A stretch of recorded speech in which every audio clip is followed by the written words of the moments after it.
बाबा, आज येताना बासुंदी घेऊन या ना. अगं, कालच आपण आईचा वाढदिवस होता म्हणून आणली होती ना.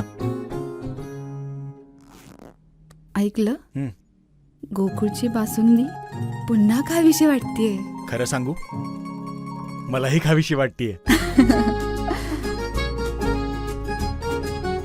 पुन्हा पुन्हा खावीशी वाटणारी गोकुळ बासुंदी.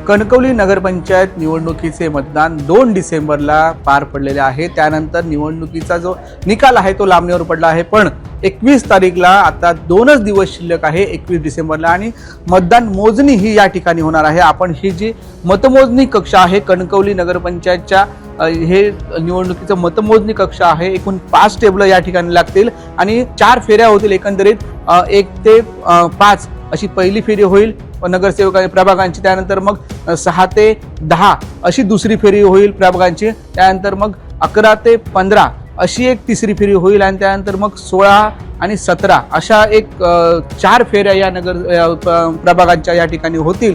आणि इथे मतमोजणी हे कक्ष आपण पाहतो की अशा पद्धतीने सकाळी 10 वाजता ही मतमोजणी सुरू होईल 21 डिसेंबरला.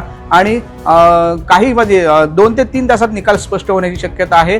तसंच बघायला गेलं तर आता राजकीय जे उमेदवार होते प्रभागातील उमेदवार होते, 17 उमेदवारांची आता धाकधूक वाढलेली आहे. निकालाची जशी तारीख जवळ येते, नंतर वेळ जवळ, तशी उमेदवारांची आता धाकधूक वाढलेली आपल्याला दिसते आहे. राजकीय पक्षांचे जे निरीक्षक असतात, जे इथे या मतदानाच्या मोजणीसाठी येतील, मतमोजणीसाठी येतील, त्यांना देखील येथे अलाउड करण्यात, त्यांना कार्ड दिलेले आहे, त्यांना ओळखपत्र दिलेले आहे, त्यांना इथे येण्याची मुभा दिलेली आहे, उमेदवारांना येण्याची मुभा दिलेली आहे. पण बाकीचे जे कोण पक्षाचे जे कार्यकर्ते त्यांना वेगवेगळ्या ठिकाणी त्यांची जागा ठरवून देऊन त्यांना तिथे राहण्यासाठी सांगितण्यात येणार आहे. त्याच्या पद्धतीने बघितलं तर गेलं तर बॅरिगेड देखील लावण्यात येणार आहेत, अशी एक ही जी माहिती आहे, एकंदरीत प्राथमिक माहिती निवडणूक अधिकारी जे असले इथले तहसीलदार दीक्षित देशपांडे यांनी दिलेली आहे. पण आपण बघितलं सध्या आपण बघतोय की या कणकवली नगरपंचायत निवडणुकीची मतमोजणी आहे ती आता 21 डिसेंबरला म्हणजे काही 2 दिवसातच आता होईल. आणि त्यामुळे उमेदवारांची धाकधूक आता ही वाढलेली आपल्याला आता दिसत आहे.